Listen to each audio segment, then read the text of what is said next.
आंदोलन का ऐलान कर दिया है। अवामी लीग ने मौजूदा यूनुस सरकार को अवैध और असंवैधानिक करार देते हुए मोहम्मद यूनुस के इस्तीफे की मांग के साथ अगले महीने से एक बड़े जन आंदोलन की घोषणा कर दी है। अवामी लीग ने बयान जारी करते हुए बताया कि यूनुस के गैर निर्वाचित शासन के केवल 6 महीनों में ही बांग्लादेश पूरी तरह अराजकता में डूब चुका है। अमेरिका ने बांग्लादेश की एड स्टॉप कर दी है। बांग्लादेश को दिए जाने वाले फंड्स सबके सब बंद कर दिए गए। প্রেসিডেন্ট ডোনাল্ড ট্রাম্প সোমবার নির্বাহী আদেশ জারি করার পরপরই এই স্থগিতাদেশ দেয় পররাষ্ট্র মন্ত্রণালয়।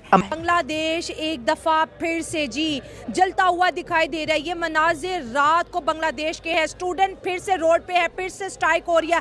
आर्मी यूनिट सरकार ने डिप्लॉय कर दी है, शैलिंग हो रही है जी, और वाटर कैनन का भी इस दफा इस्तेमाल हो रहा है क्योंकि हसीना वाजिद ने अपनी पॉलिटिक्स को दोबारा से बांग्लादेश के अंदर एक्टिव कर दिया है। पाकिस्तान के बाद अब जी बहुत बड़ा मूव खेला है जी इंडिया ने अपनी BSF के साथ एक ऑपरेशन लॉन्च किया है, उसको बोलते हैं ऑपरेशन अलर्ट, जिसपे बॉर्डर सिक्योरिटी को बढ़ाने की इंडिया बात कर रहा है। और क्या बांग्लादेश इन हालातों में इंडिया की तरफ दोबारा जाएगा या पाकिस्तान के साथ मिलकर कुछ बड़ा प्लान करने की बात कर रहा है? कहा जा रहा है कि भारत ने शायद ये कोशिश की है कि बांग्लादेश की एड जो है वो अमेरिकन बंद कर दें। देखते हैं उनकी इट्स कॉल्ड कर्मा। आपने देखा होगा कि कर्मा की बात कर रहे हैं आप? या कर्मा देखें, आप जब कोई चीज काम करते हैं तो दुनिया गोल है, तो घूम के आपके पास एक ना एक दिन आ ही जाती है। अच्छे करने वालों को अच्छा मिलता है।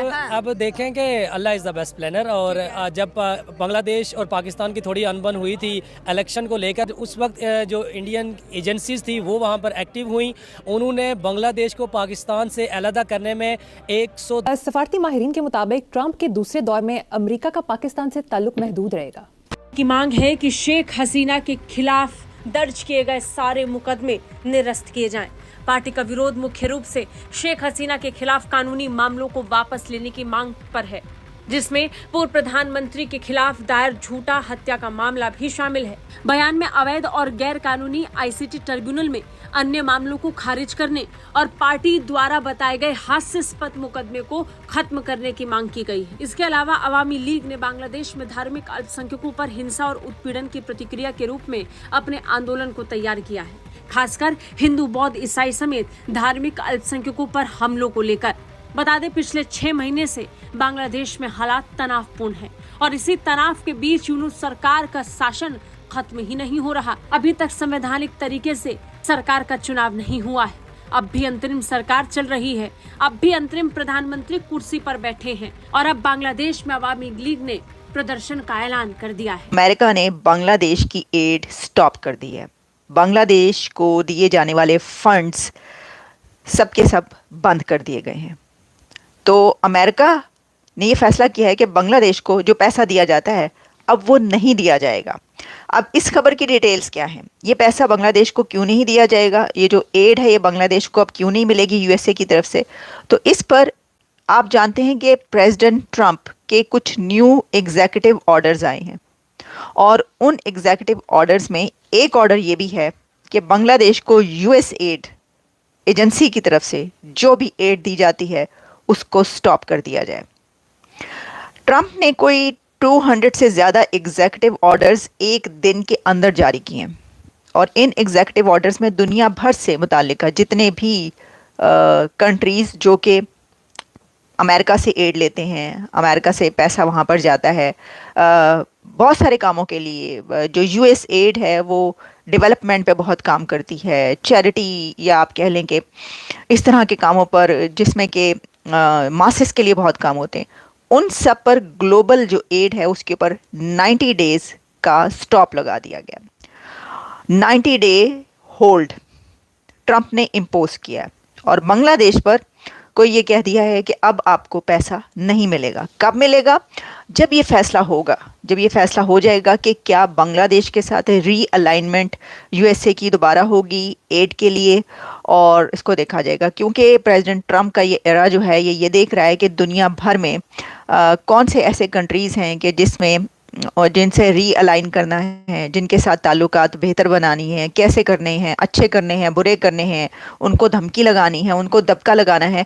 तो अब ट्रम्प ये फैसला करेंगे कि बांग्लादेश को दबका लगाना है, डांट लगानी है, उनको कहना है कि हम तुम्हें मजीद पैसा नहीं दे सकते, बहुत दे दिया, क्या हो रहा है वहाँ पर, हिंदुओं का कत्ल क्यों हो रहा है वहाँ पर ये हंगामे क्यों हुए हैं, जो भी है। एशिया की दो बड़ी ताकतें हैं ना, पाकिस्तान और इंडिया। जी। जिस तरह से वो उस टाइम खेल रही थी, आज भी उसी तरह वहाँ पे खेल रहे हैं वो। सही है। ठीक है, वहाँ पे ये है कि इस टाइम वहाँ पे दो फैक्टर्स हैं, दो टाइप्स के लोग हैं वहाँ पे। एक जमात इस्लामी टाइप लोग हैं और जो पाकिस्तान के साथ जिनका ज़्यादा लगाव है, वो जब बांग्लादेश बना था वो तभी बांग्लादेश के ख़िलाफ़ थे। और एक दूसरा फैक्टर है कि वहाँ पे जो ज़ाहिर बात है, इंडिया ने भी अपने वहाँ पे सारी अप्रोच है, उनकी सारी एजेंसीज वहाँ पे हैं। वो बेसिकली पाकिस्तान को, जब इंडिया टूटा था ना, जब बांग्लादेश अलग हुआ था, तो उसमें इंडिया का भी हाथ था, इंडिया की एजेंसीज भी वहाँ पे थी। तो आज आर्मी बहुत ज़्यादा आज भी है और आज भी इन्हीं दोनों एजेंसीज का वहाँ पे आपस में टकराव है। ठीक है, तो शेख हसीना जी जो 15 से 20 साल से तकरीबन काफ़ी अरसे से वहाँ पे वो इक़्तिदार में बैठी थी, और वो समझ लें कि वो वहाँ पे डिक्टेटरशिप थी, वहाँ पे उन्होंने ज़बरदस्ती से बैठाई हुई थी, इलेक्शन चोरी करते थे, जमात इस्लामी के सारे लोग थे, उनको वहाँ पे जेलों में डाला हुआ था। वो अभी जो आए हैं सारे बाहर, कुछ रहते भी हैं, कुछ आ भी गए। तो यही सारी जो सिचुएशन है इस टाइम, वही 71 वाला जो खेल है वापस वहाँ पे शुरू हुआ है। पाकिस्तान की एंट्री हो रही है और इंडिया वापस नहीं, पाकिस्तान एंट्री कर चुका है। अच्छा, ये शेख हसीना के जाने से पहले ये सारा किया ही पाकिस्तान ने ही है। क्या बात कर रहे हैं आप? ठीक है, इसकी वजह यही है ना कि पाकिस्तान ने जब वहाँ पे इंटर हुआ एजेंसी ने, तो जो शेख हसीना को उसको हटाना ज़रूरी था पाकिस्तान, क्योंकि बांग्लादेश से पाकिस्तान के हक में नहीं था। वो वहाँ पे सारे इंटरेस्ट जो है वो इंडिया के, मोदी के वहाँ पे चल रहे थे। तो इस पे वो सारा जो है ना अभी गेम जारी है वहाँ पे। अब देखते हैं उनकी इट्स कॉल्ड कर्मा। आपने देखा होगा कि कर्मा की बात कर रहे हैं आप? या कर्मा, देखें आप जब कोई चीज काम करते हैं तो दुनिया गोल है, तो घूम के आपके पास एक ना एक दिन आ ही जाती है। अच्छे करने वालों को अच्छा मिलता है। अब देखें कि अल्लाह इज द बेस्ट प्लानर। और जब बांग्लादेश और पाकिस्तान की थोड़ी अनबन हुई थी इलेक्शन को लेकर, उस वक्त जो इंडियन एजेंसीज थी वो वहाँ पर एक्टिव हुई। उन्होंने बांग्लादेश को पाकिस्तान से अलहदा करने में 110% किरदार अदा किया। और आज जब बांग्लादेश स्टेबल हो गया, और जो उनकी मैं कहूँगा एजेंट कहूँगा मैं, शेख हसीना, वो इंडियन एजेंट थी, जो कि इंडिया ने बतौर कब्जा समझो वहाँ पर जमाई हुई थी। पैसा फेंकते थे, वो कहते हैं ना, पैसा फेंक तमाशा देख। हाँ जी, वहाँ के जर्नलों को खरीदा, पैसा फेंका, शेख हसीना अंदर, चलो इक़्तिदार। उसके बाद अपनी मर्जी के साथ आप जो कर सकते हो करो।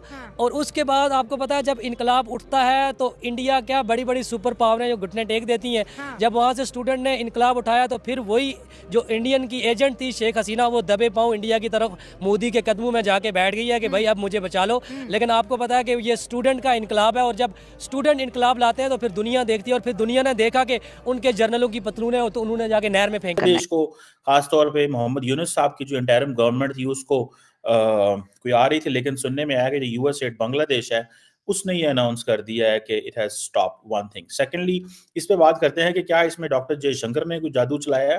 वो डराते हैं लोगों को, टका टका के डराते हैं। अब क्वेश्चन जिसमें आता है कि इसमें क्या डॉक्टर जयशंकर में फैक्टर डिस्कस करने लगा था कि मार्को रूबियो से जो मुलाकात हुई, तो वो जो डिस्कशन बाहर आई उसमें पता चला कि इंडिया ने कहा जी कि हमने बांग्लादेश फैक्टर डिस्कस किया है।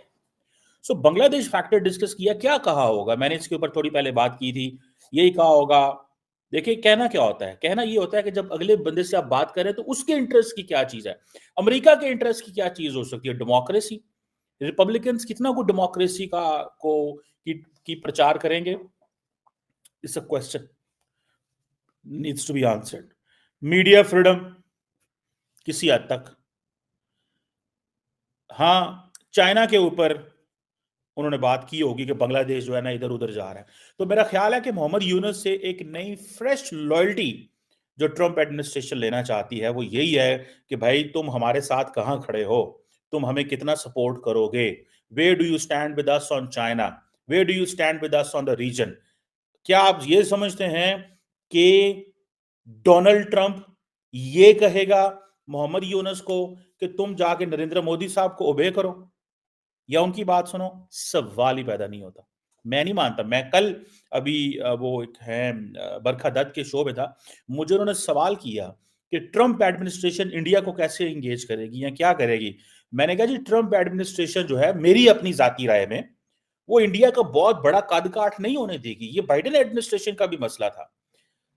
बाइडेन एडमिनिस्ट्रेशन, अमेरिका ये जरूर कहता है कि इंडिया की तरक्की को, रुकावट को रोको मत, लेकिन बाइडेन एडमिनिस्ट्रेशन ये भी कहती थी कि इंडिया इतना बड़ा भी ना हो कि वो हमारे पूछे बगैर ही उड़ता रहे और हमसे पूछे ही ना। दोनों चीजें हैं।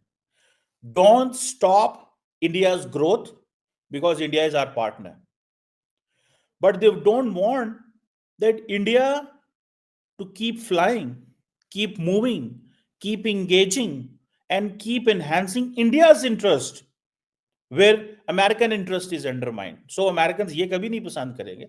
So अगर ट्रंप एडमिनिस्ट्रेशन कोई बोलती बालती है तो वो यकीनन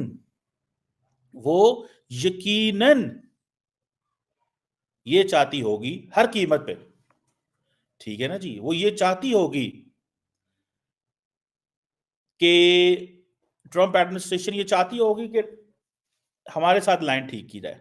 और जारी बात है स्टेट डिपार्टमेंट, डिफेंस, ये सारी के दरमियान न सिर्फ सियासी, सिफारती बल्कि कारोबारी और सकाफती तबादलों के फासले भी बड़ी तेज़ी के साथ कम हो रहे हैं और बांग्लादेश की आवाम भी अब शेख हसीना और इंडिया का जो गठजोड़ जो कि पाकिस्तान की नफरत की सियासत को प्रमोट कर रहा था उसे यकसर मुस्तरद कर रहे हैं। पाकिस्तान और बांग्लादेश की बढ़ती हुई नज़दीकियाँ इंडिया के पेट में मरोड़े भी बढ़ा रही हैं, जिसका अंदाज इंडियन मीडिया की पाक बांग्ला ताल्लुकात पर शाये होने वाली ख्याली और झूठी खबरों और मोदी सरकार के टेंशन भरे बयानात से बखूबी लगाया जा सकता है। तो दोस्तों जैसे कि आपने आज की इस वीडियो में देखा है, तो दोस्तों इस हवाले से खबरें आ रही हैं कि अमेरिका के नए प्रेसिडेंट डोनाल्ड ट्रंप ने बांग्लादेश को अमेरिका की जानिब से दी जाने वाली हर तरह की जो एड है, हर तरह की जो मदद है, उसको बंद करने का फैसला किया है। तो दोस्तों अमेरिका का ये कदम बांग्लादेश के लिए बहुत बड़ा झटका माना जा रहा है। और जैसे कि आपको पता ही होगा कि बांग्लादेश में शेख हसीना के तख्ता पलट के बाद से बांग्लादेश की जो सिचुएशन है वो बदतर होती जा रही है। तो दोस्तों जैसे ही अब अमेरिका ने बांग्लादेश के ऊपर से अपना हाथ उठा लिया है तो बांग्लादेश को बहुत बड़े क्राइसिस का सामना करना पड़ सकता है। तो अब जैसे ही अमेरिका जो है वो बांग्लादेश को दी जाने वाली हर तरह की एड या हर तरह की जो मदद है उसको बंद करता है, तो ये बांग्लादेश के लिए बहुत बड़ा झटका होगा और इसके चलते लाखों बांग्लादेशियों को रोजगार से हाथ धोना पड़ सकता है, जो बांग्लादेश पर बहुत बुरे असरात डालेगा। वेल तो दोस्तों इस हवाले से आपकी क्या राय है, अपनी कीमती राय से कमेंट सेक्शन में लाजमी आगाह कीजिएगा। वेल तो दोस्तों ये थी हमारी आज की वीडियो। अगर वीडियो अच्छी लगी हो तो वीडियो को लाइक और चैनल को लाजमी सब्सक्राइब कीजिएगा। तो हाजिर होते हैं एक नई वीडियो लेकर।